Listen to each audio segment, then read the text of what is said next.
Bismillahirrahmanirrahim. Assalamualaikum warahmatullahi wabarakatuh. Alhamdulillah wassalatu wassalamu ala sayyidina Muhammadin wa ala alihi washabi ajma'in, amma ba'du. Kaum muslimin dan muslimat yang dimuliakan Allah Subhanahu wa taala, alhamdulillah bersyukur kita kepada Allah Subhanahu wa taala atas nikmatnya kepada kita semua. Sampai saat ini kita masih diberikan kesehatan, masih diberikan umur panjang. Lebih nikmat yang harus kita syukuri, nikmat Islam dan iman. Hari ini hari Rabu 14 Syawal 1442 Hijriah bertepatan dengan 26 Mei 2021. Alhamdulillah mungkin kaum muslimin dan muslimat sudah sama-sama mengetahui tentang berita yang sudah tersebar dan dianggap valid bahwasanya malam hari ini akan terjadi gerhana bulan yang hampir terjadi di seluruh belahan wilayah Indonesia. Pihak dari Kemenag juga sudah membagi info dan himbauan tentang melaksanakan sholat gerhana bulan. Kemudian satu hal yang harus dipahami tentang dasar hukum dari sholat gerhana ini. Dasar hukum dari sholat gerhana ini kita tahu hadisnya diriwayatkan oleh Imam Bukhari dari Aisyah radhiyallahu anha. An Aisyah anha qalat bahwasanya Aisyah berkata, wasafatis syamsu fi ahdi Rasul sallallahu alaihi wasallam, bahwa terjadi gerhana matahari pada zaman Rasul sallallahu alaihi wasallam. Fa shalla Rasulullah sallallahu alaihi wasallam bin nas, maka Rasul sallallahu alaihi wasallam mendirikan sholat bersama para sahabatnya. Faqoma fa'atolal qiyam, maka beliau berdiri memperpanjang berdirinya. Summa raka'a fa'atolal ruku, kemudian beliau ruku memperpanjang rukunya. Summa qoma fa'atolal qiyam, kemudian beliau berdiri lagi. Huwa dunal qiyamul ula, dan lebih ringkas dari berdiri yang pertama. Kemudian summa raka'a fa atala ruku'a wa huwa duna ruku'al awal. Kemudian beliau ruku dan beliau tidak selama ruku yang pertama. Summa sajada fa atala sujud, kemudian beliau sujud dan memperpanjang sujudnya. Summa fa'ala fi raka'atis tsaniyah mislu ma fa'ala fil ula. Kemudian beliau melakukan gerakan sebagaimana pada rakaat yang pertama. Jadi tata cara sholat gerhana yang disampaikan oleh Nabi kita Muhammad SAW ya tentunya bahwa ini dikerjakan secara berjamaah.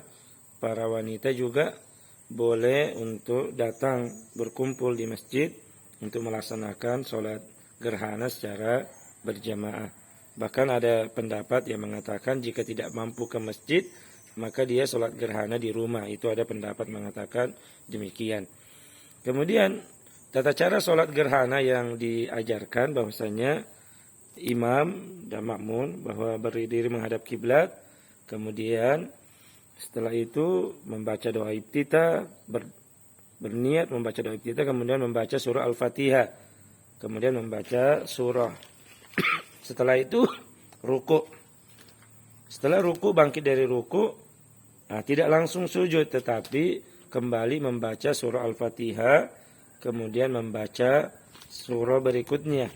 Kemudian baru itu ruku yang kedua, kemudian setelah ruku i'tidal, baru kemudian sujud. Jadi tata cara sholat gerhana ini di rakaat pertama itu bacaan Al-Fatihah dibaca 2 kali, demikian juga surah dibaca 2 kali, dan juga rukunya 2 kali. Maksudnya baca surah Al-Fatihah, kemudian surah pendek, kemudian ruku.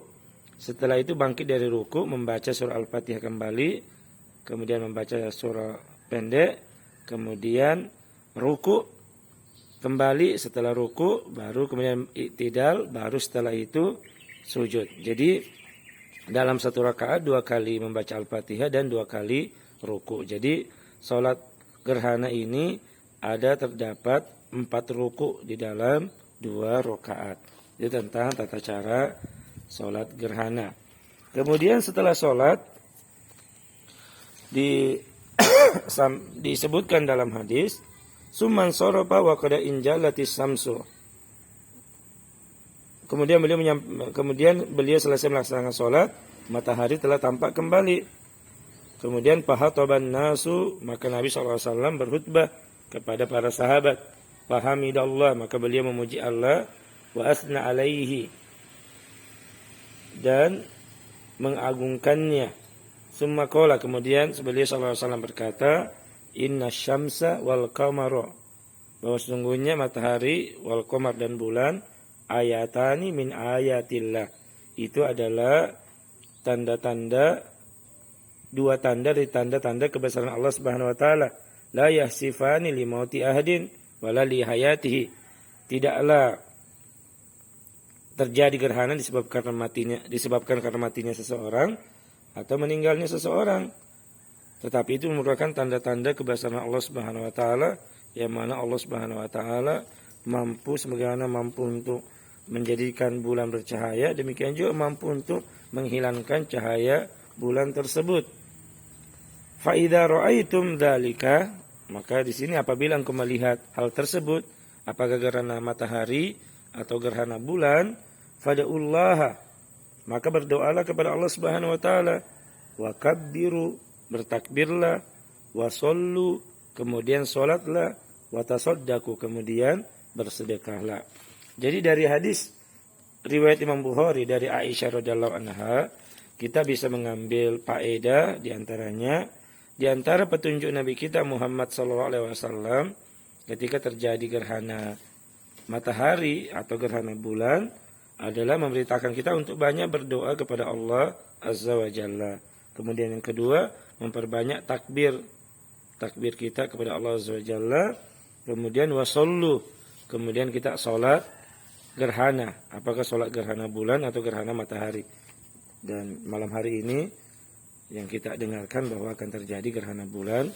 Jadi kita bersiap-siap untuk, kalau memang terjadi kita lihat di wilayah kita melaksanakan sholat gerhana bulan. Kemudian watasodaku, bersedekahlah.